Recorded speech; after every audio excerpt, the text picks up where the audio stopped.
पंजाब में प्रधानमंत्री नरेंद्र मोदी की सुरक्षा में हुई गंभीर चूक के लिए सुप्रीम कोर्ट की ओर से नियुक्त कमेटी ने फिरोजपुर के तत्कालीन एसएसपी हरमनदीप सिंह हंस को जिम्मेदार बताया है। कमेटी ने कहा है कि प्रधानमंत्री की यात्रा का मार्ग बदलने जाने की सूचना काफी पहले मिलने के बावजूद एसएसपी ने अपना दायित्व नहीं निभाया। साथ ही सुप्रीम कोर्ट को सौंपी गई रिपोर्ट में पीएम की सुरक्षा को लेकर भी कुछ सिफारिश की गई। आपको बता दें कि 5 जनवरी को भटिंडा से फिरोजपुर जा रहे प्रधानमंत्री के काफिले को 20 मिनट तक एक फ्लाईओवर पर रुकना पड़ा था। रक्षा मंत्री राजनाथ सिंह आज दिल्ली में तंजानिया के रक्षा और राष्ट्रीय सेवा मंत्री डॉक्टर स्टर गोमिना लॉरेंस टेक्स के साथ द्विपक्षीय वार्ता करेंगे। द्विपक्षीय वार्ता के दौरान दोनों देशों के बीच रक्षा सहयोग की समीक्षा की जाएगी। दोनों नेता द्विपक्षीय संबंधों को और मजबूत करने के लिए रक्षा उद्योग सहित नए रास्ते तलाशेंगे। अमेरिकी ट्रेजरी के उप सचिव वैली अडेमो दिल्ली में आज वरिष्ठ सरकारी समकक्षों से मुलाकात करेंगे। इस दौरान ऊर्जा सुरक्षा को मजबूत करने, वैश्विक स्तर पर खाद्य असुरक्षा को दूर करने और अवैध वित्तीय प्रवाह से निपटने जैसी प्रमुख साझा प्राथमिकताओं पर भी चर्चा की जाएगी। सूचना प्रौद्योगिकी पर संसदीय समिति ने नागरिकों की डेटा सुरक्षा और गोपनीयता के मुद्दे पर ट्विटर इंडिया को समन जारी करते हुए आज दोपहर 4 बजे समिति के समक्ष पेश होकर अपना पक्ष रखने को कहा है। कमेटी के अध्यक्ष शशि थरूर की अध्यक्षता में समिति ने यह निर्णय लिया है। IRCTC के 10 करोड़ से अधिक उपयोगकर्ताओं के डेटा का मामला पिछले कई दिनों से संसद की स्थायी समिति में चल रहा है। लोकसभा अध्यक्ष ने कहा है कि 65वें राष्ट्रमंडल संसदीय सम्मेलन में भारतीय राष्ट्रीय ध्वज तिरंगे के तहत संसदीय प्रतिनिधिमंडल का नेतृत्व करने पर वो सम्मानित महसूस कर रहे हैं। ट्विटर संदेश में उन्होंने कहा कि CPA वैश्विक हित के मुद्दों पर आम सहमति विकसित करने के लिए सांसदों के लिए सबसे विश्वसनीय मंचों में से एक है। मुझे उम्मीद है कि नया नेतृत्व एक नई दृष्टि प्रदान करेगा और बड़े सामूहिक लक्ष्यों को प्राप्त करने की दिशा में एसोसिएशन का मार्गदर्शन करेगा। उन्होंने CPA कार्यकारी समिति के नए अध्यक्ष के रूप में चुने जाने पर यूनाइटेड किंगडम के सांसद यान लिडेल ग्रेजर को बधाई दी। भारत और बांग्लादेश ने संयुक्त नदी आयोग की एक मंत्री स्तरीय बैठक में तीस्ता, गंगा और दूसरी नदियों के जल साझाकरण संधियों से संबंधित मुद्दों पर चर्चा की। बांग्लादेश के जल संसाधन राज्य मंत्री जाहिद फारूक ने अपने भारतीय समकक्ष शेखावत के साथ मंत्री स्तरीय वार्ता में 17 सदस्यीय प्रतिनिधिमंडल का नेतृत्व किया। भारत ने अक्टूबर में उत्तराखंड में भारत अमेरिका सैन्य अभ्यास पर चीन की आपत्ति को खारिज कर दिया। भारत की प्रतिक्रिया चीन के रक्षा मंत्रालय की ओर से नियोजित अभ्यास का जिक्र करने के बाद आई, जिसमें यह कहा गया कि वो सीमा मुद्दे में किसी तीसरे पक्ष के दखल का कड़ा विरोध करता है। युद्ध अभ्यास का 18वां संस्करण उत्तराखंड के औली में 14 से 31 अक्टूबर तक होने वाला है। सरकार ने बैटरी बनाने वाली कंपनियों को बैटरी वेस्ट मैनेजमेंट के नियमों का सख्ती से पालन करने को कहा है। इसके लिए कंपनियों को सरकार की ओर से अलग अलग सुझाव दिए गए हैं। सरकार की ओर से बैटरी बनाने वाली कंपनियों को ग्राहकों से खराब बैटरियों का कलेक्शन करने के लिए कहा गया है। आपको बता दें कि पर्यावरण, वन और जलवायु परिवर्तन मंत्रालय ने इसको लेकर नोटिफिकेशन जारी किया है। गूगल ने इस साल जनवरी से अब तक भारत के प्ले स्टोर से कर्ज की पेशकश करने वाली 2000 से अधिक ऐप को हटा दिया है। गूगल ने गुरुवार को नई दिल्ली में आयोजित सेफर विद गूगल के दूसरे एडिशन में कहा है कि ऐसे किसी भी इंस्टेंट लोन ऐप्स को गूगल के प्ले स्टोर को पब्लिश करने की इजाजत नहीं मिलेगी जो रिजर्व बैंक ऑफ इंडिया के नियमों का पालन नहीं करते। शर्तों का उल्लंघन, जानकारी को गलत तरीके से पेश करने और संदिग्ध ऑफलाइन व्यवहार के लिए इन ऐप के खिलाफ कार्रवाई की गई। मेडिकल कॉलेजों में दाखिले के लिए आयोजित नीट स्नातक परीक्षा के परिणाम 7 सितंबर को घोषित किए जाएंगे। राष्ट्रीय परीक्षा एजेंसी के अधिकारियों ने यह जानकारी दी है। साल कुल 18,72,329 परीक्षार्थियों ने परीक्षा के लिए पंजीकरण कराया था, जिनमें 10,64,000 छात्राएं थीं। उच्चतम न्यायालय धनशोधन निवारण अधिनियम के तहत गिरफ्तारी समेत प्रवर्तन निदेशालय की शक्तियों को बरकरार रखने के फैसले की समीक्षा करने वाली याचिका पर सुनवाई के लिए राजी हो गया है। न्यायालय ने कहा कि प्रथम दृष्टया अधिनियम के 2 पहलुओं प्रवर्तन मामला सूचना रिपोर्ट नहीं देने और अपराध साबित होने तक बेगुनाह होने की धारणा के विपरीत व्यवस्था पर पुनर्विचार की जरूरत है। बैंक ऋण में चालू वित्त वर्ष की अप्रैल-जून तिमाही में सालाना आधार पर 14.2% की वृद्धि हुई। इसमें पिछले वित्त वर्ष की इसी तिमाही के दौरान ये 6% बढ़ी है। भारतीय रिजर्व बैंक के आंकड़ों के अनुसार बीते वित्त वर्ष की अंतिम तिमाही में कर्ज में 10.8% की वृद्धि हुई। RBI ने बृहस्पतिवार को जारी जून 2022 के लिए सार्वजनिक क्षेत्र के बैंकों की जमा और ऋण पर तिमाही आंकड़ों में यह जानकारी दी है। भारत ने HS प्रणय ने शानदार वापसी करते हुए हमवतन और राष्ट्रमंडल खेल चैंपियनशिप लक्ष्य सेन को हराकर बैडमिंटन विश्व चैंपियनशिप के क्वार्टर फाइनल में प्रवेश कर लिया। जबकि पुरुष युगल में ध्रुव कपिला और MR अर्जुन के साथ ही सात्विक साईराज, रंकी रेड्डी और चिराग शेट्टी की जोड़ी भी अंतिम 8 में पहुंच गई। पूर्वी इंफाल जिले में एक महिला सहित 3 लोगों को 1 करोड़ रुपए से अधिक मूल्य के मादक पदार्थ और भारी मात्रा में 500 रुपए की भारतीय जाली मुद्रा के साथ गिरफ्तार किया गया है। मणिपुर पुलिस ने अभियान चलाते हुए मोहम्मद साबिर अली की पत्नी तस्लीमा और उसके 2 साथियों को पूर्वी इंफाल जिले के उरूप कांगथाक इलाके से उनके आवास से करोड़ों रुपए की भारतीय जाली मुद्रा, मनी प्रिंटिंग मशीन, मादक पदार्थ के साथ गिरफ्तार किया। केंद्रीय गृह मंत्री अमित शाह ने जम्मू कश्मीर में मौजूदा स्थिति की समीक्षा की। इसमें पाकिस्तान के साथ लगी सीमा पर सुरक्षा हालात पर चर्चा हुई।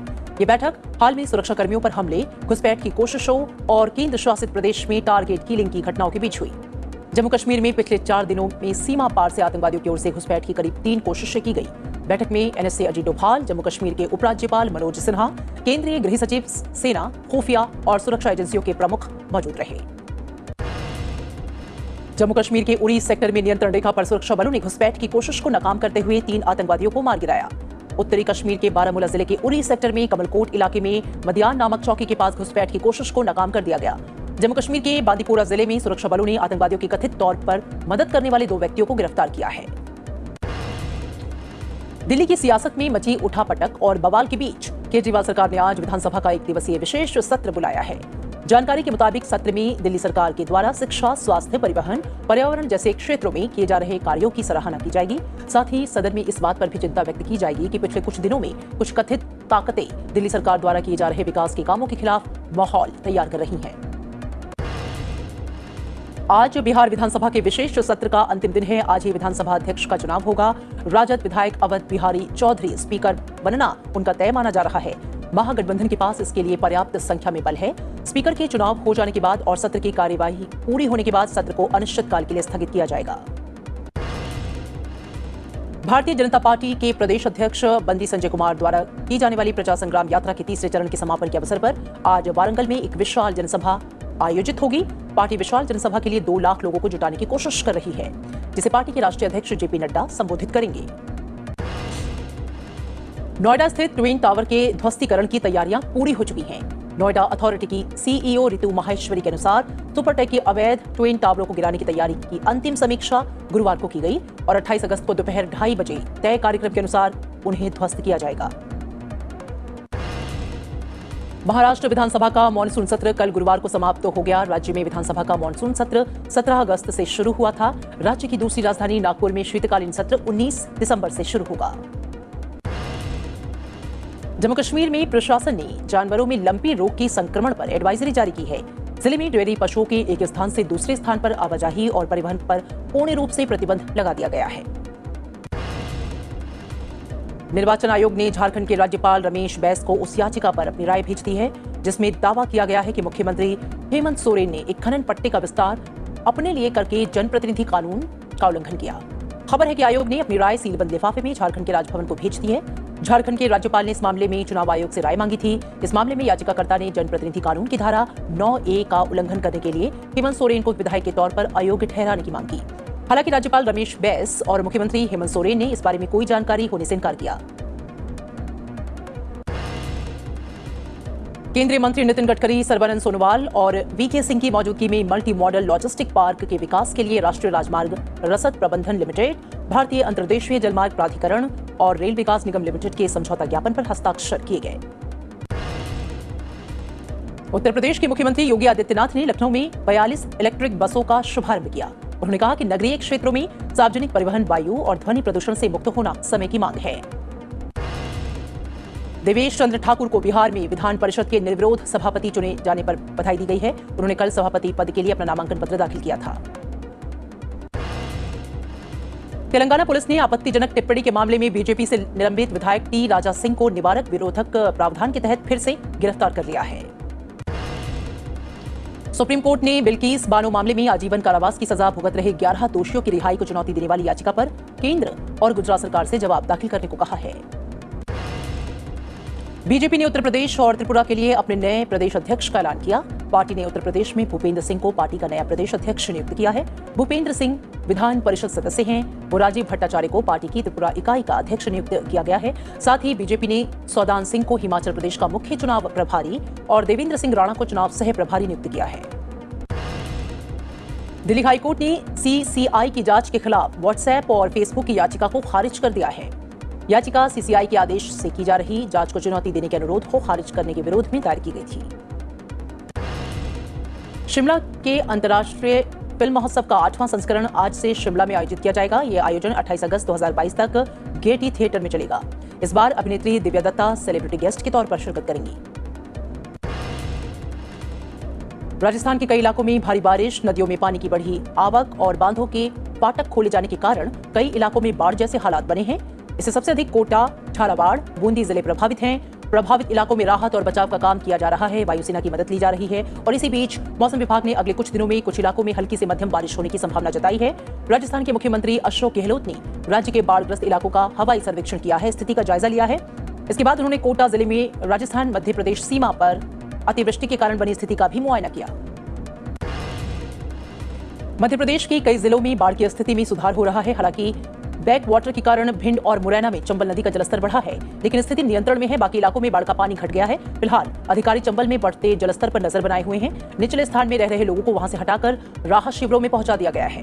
बचाव के लिए एसडीआरएफ, एनडीआरएफ, होमगार्ड, पुलिस बल के साथ सेना के हेलीकॉप्टर अलर्ट मोड पर हैं।